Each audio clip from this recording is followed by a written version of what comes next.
irmãos, nós já vamos ouvir a mensagem da palavra de Deus. Convido aqui o pastor Júnior Leonel. Ele vai ser o instrumento de Deus mais uma vez. Deus vai usá-lo, falará aos nossos corações.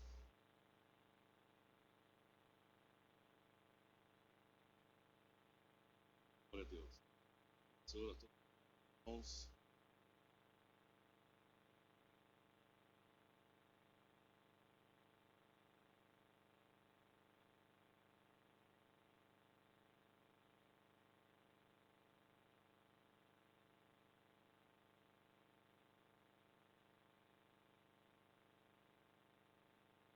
Primeira epístola.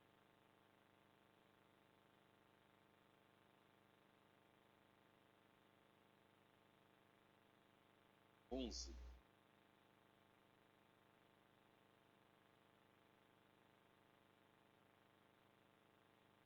Ao 25. Porque todas as vezes beberes, vale-se anunciai a morte do até aqui. Verso.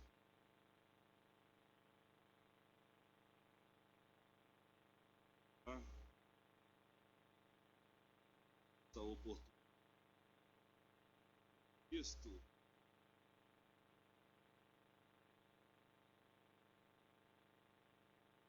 seja bastante inserido dentro de um texto,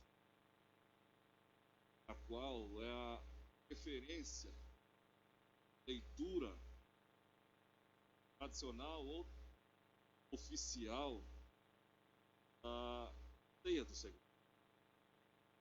Este ato hoje, memorial. Para que é um memorial? O que é um memorial e para que serve um memorial? Serve para ser lembrado. Memorial serve para ser lembrado. Por isso que o apóstolo Paulo, quando ele começa no versículo 23 do capítulo de número 11, ele começa a dizer que ele aprendeu do Senhor. E ele anuncia o que ele aprendeu. O que ele aprendeu, ele anuncia. E o interessante do texto, da narrativa, que o apóstolo Paulo está dizendo que ele recebeu do Senhor. Isso é um ensinamento que ele recebeu do próprio Senhor Jesus Cristo. Do próprio Senhor ele recebeu este ensinamento. E o escritor do Novo Testamento também, o apóstolo Lucas, no capítulo 22, ele vai dizer, a partir do verso 14 ou 16, se não me falha a memória, que ele vai dizer que o próprio Jesus dizendo que ele desejou aquele dia, intitulado sendo a última ceia.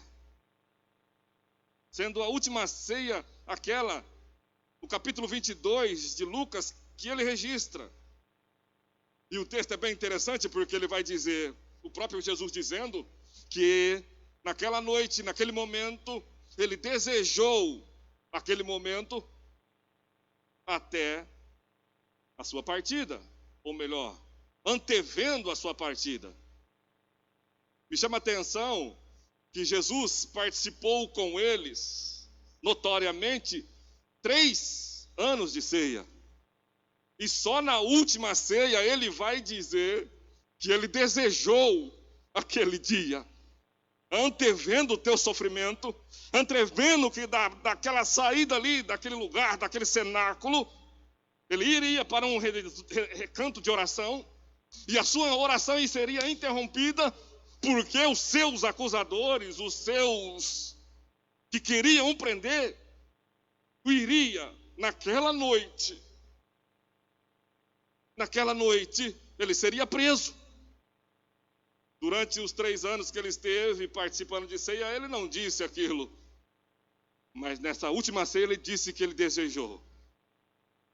Jesus é um líder nato, não era, ele é. Um líder nato porque ali naquele lugar onde eles estavam, naquela mesa, Tinha várias personalidades de pessoas ali, com a qual Jesus conseguiu reunir em um só lugar. Talvez personalidades que eu e você, nós talvez não suportamos conviver com elas. Mas Jesus comeu com elas, Jesus ceiou com elas, Jesus ensinou para elas. Tinha um moço ali que ele usava a força bruta através da espada. Se fosse no tempo de hoje, permita-me contextualizar, que se fosse no dia de hoje, ele metia bala.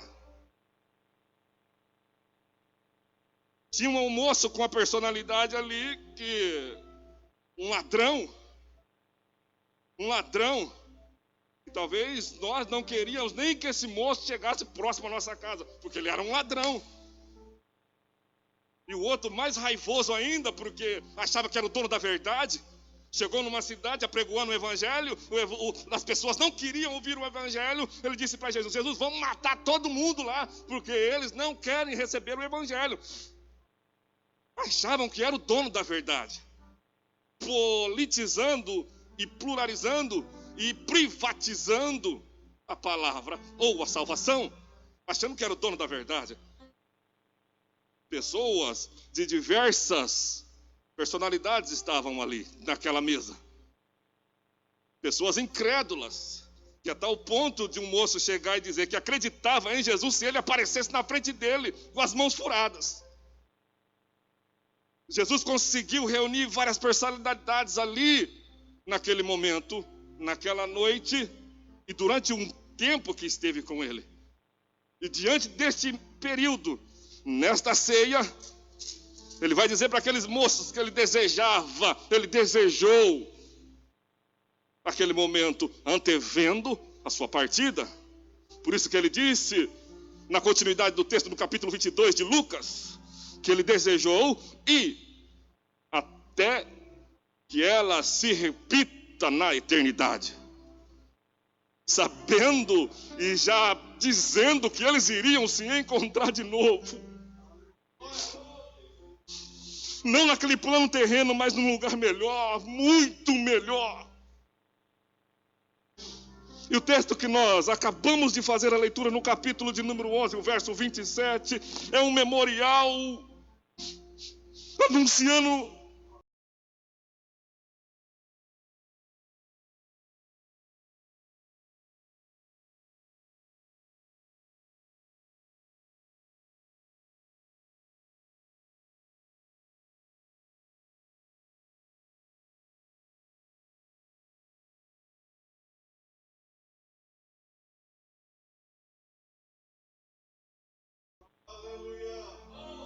que ele está vivo. Anunciando que ele está vivo e que ele vai voltar.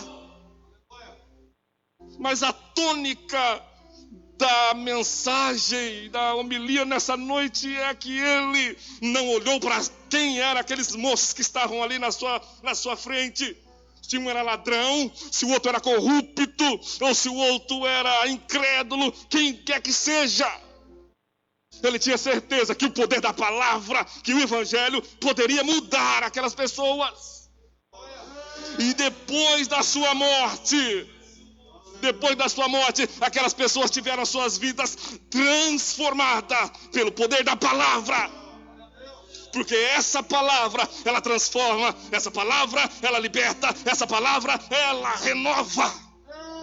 Porque essa palavra, ela é viva e eficaz. Se essa palavra entrar nos nossos corações, a nossa mente, o nosso coração tem que ser mudado. Ela é mudada porque ela não vem por força humana, como diz o apóstolo Paulo aos Tessalônicos. Eu não fui até vós com palavras, mas pelo poder do evangelho. Esse poder transforma a vida, liberta o homem, transforma ele. Oh, aleluia! É um memorial. Não apenas que ele está morto, mas estamos anunciando que ele vai vir. Ele vai vir, ele vai voltar. E o evangelho relatam isso. no capítulo 15, a qual o pastor Laércio leu, se nós dermos a continuidade e chegar até o capítulo 16, no finalzinho do capítulo, ele vai dizer que aquele que crê nesse evangelho é salvo por ele. Aquele que crê nesse evangelho é salvo por ele. E crer nesse evangelho é o quê? É se despir. É se despir de tudo aquilo que nos afasta dele. Nos despir de tudo aquilo que afasta dele. Jesus tinha várias personalidades ali com ele. E conhecia cada uma delas. E conhecia cada uma dessas pessoas. Que a tal ponto, daquelas pessoas que estavam ali, tiveram a sua vida transformada. Foram pastores. A Bíblia vai dizer que Pedro e João foram colunas da igreja. Aqueles que queriam matar, agora são referência. Porque tiveram as suas vidas mudadas pelo poder do Evangelho. Jesus Cristo, sabendo disso, sabendo porque Ele é onisciente, Ele já prevê de antemão que nós cearemos na eternidade. Quando Ele diz, lá no capítulo 22 de Lucas, que essa ceia nós não vamos mais participar, eu e vocês, mas iremos participar lá na eternidade, com a certeza de que nós, de que eles estariam lá.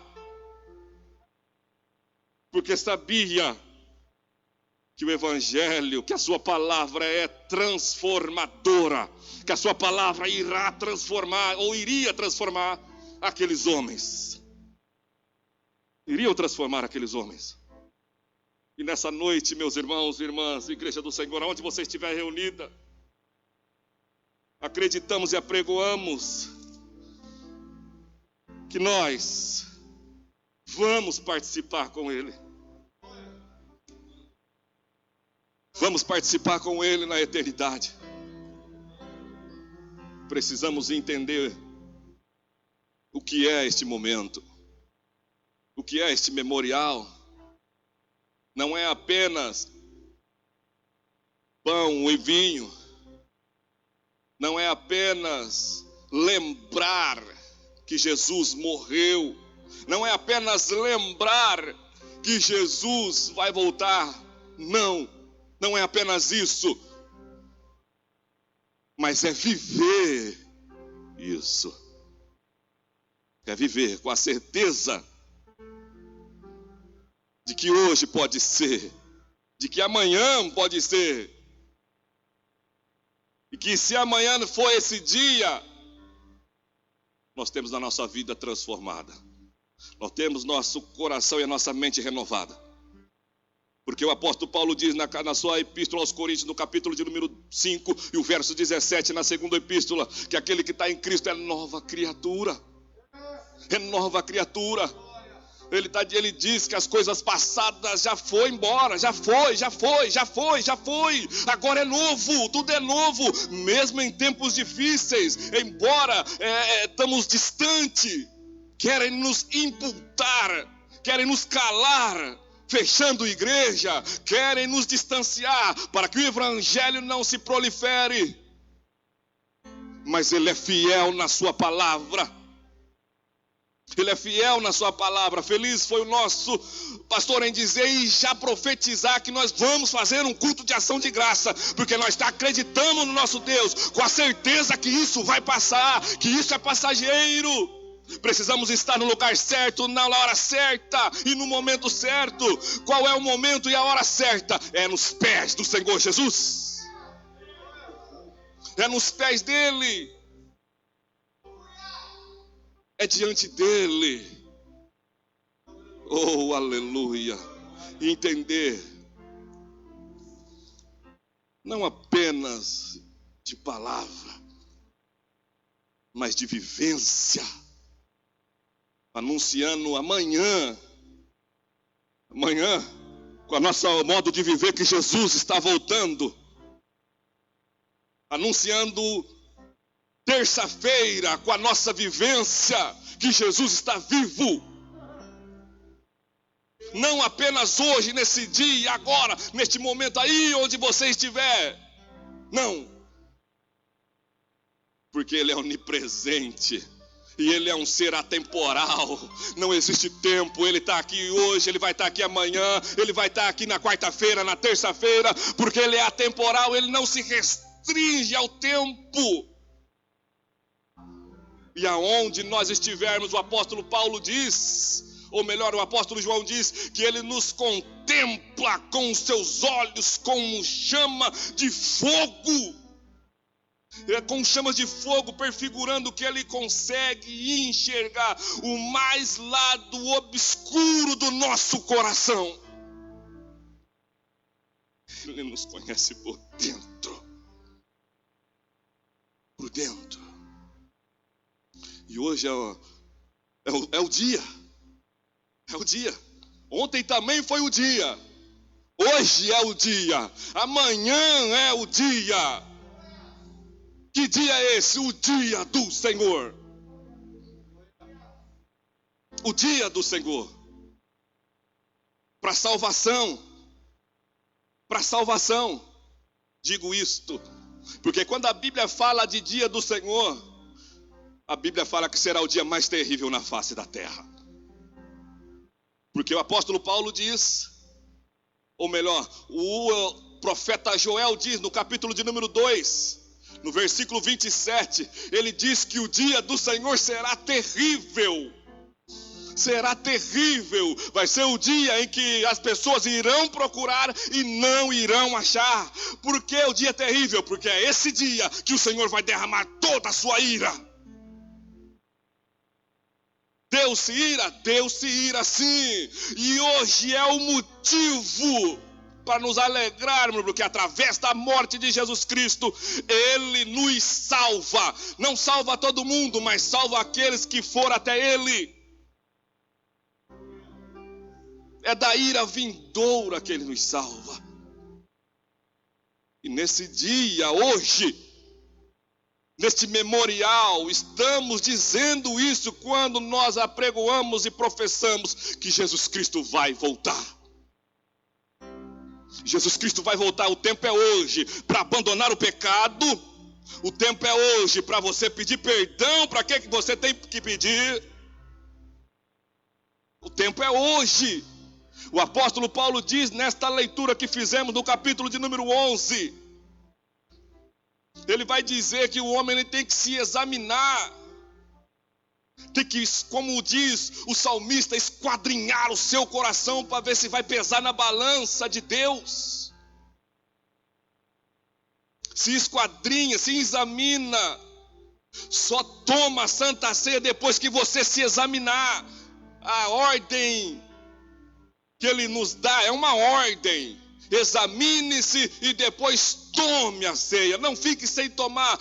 Tome a ceia, mas primeiro se examine. Se examine porque ele faz uma ressalva. Ou melhor, uma advertência, porque aquele que come e bebe indignamente, aquele que come e bebe indignamente, sofrerá. Será culpado. Preste bem atenção, não é por isso que eu digo, não é apenas o pão e nem a ceia, é muito sério. Isto é sério. Ele está dizendo, não fique sem tomar, não. Mas examine-se. Esquadrinha o seu coração. Esquadrinha o seu coração e procura. Você vai achar. E depois ceia.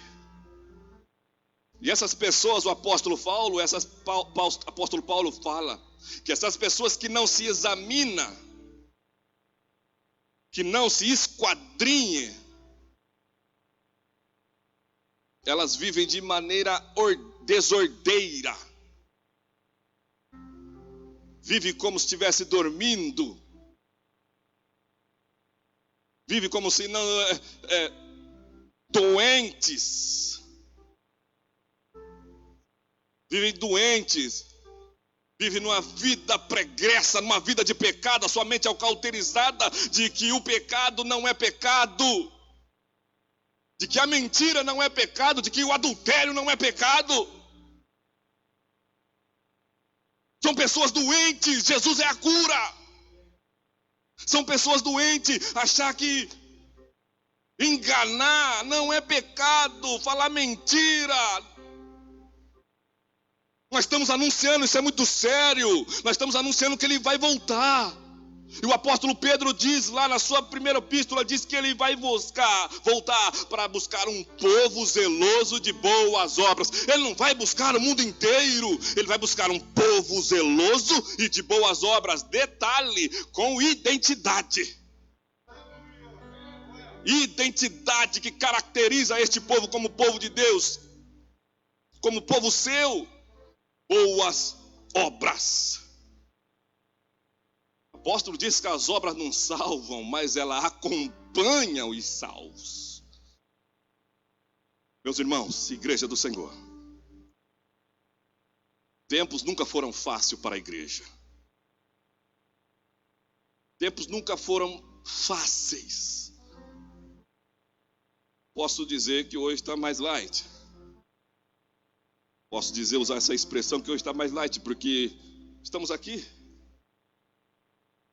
A igreja primitiva, no primeiro ano da igreja, o imperador romano invadia a igreja, levava todo mundo para fora e metia fogo. Ou então levava todo mundo lá para a arena, para os leões comer. E ia mamando na cara do cano. Jesus não perdoava ninguém, ou melhor, não salvava ninguém. Então estamos um pouquinho mais, uma certa liberdade que nos permite o Senhor Jesus. E este tempo não pode nos parar, não pode nos fazer retroceder. Como a igreja primitiva não retrocedeu durante as arenas, durante as queimadas. Não podemos cessar, não podemos. Mas temos que prosseguir avante, militante na obra do Senhor. E até quando Jesus nos permitir, nós estaremos aqui. Nós estaremos aqui até quando Ele nos permitir. Porque nós estamos chegando aí nos quadrantes da terra através da internet. Examine-se, meu irmão. Examine-se, minha irmã. Hoje é o dia aceitável do Senhor. Examine-se e tome a Santa Ceia. Que Deus os abençoe, em nome de Jesus.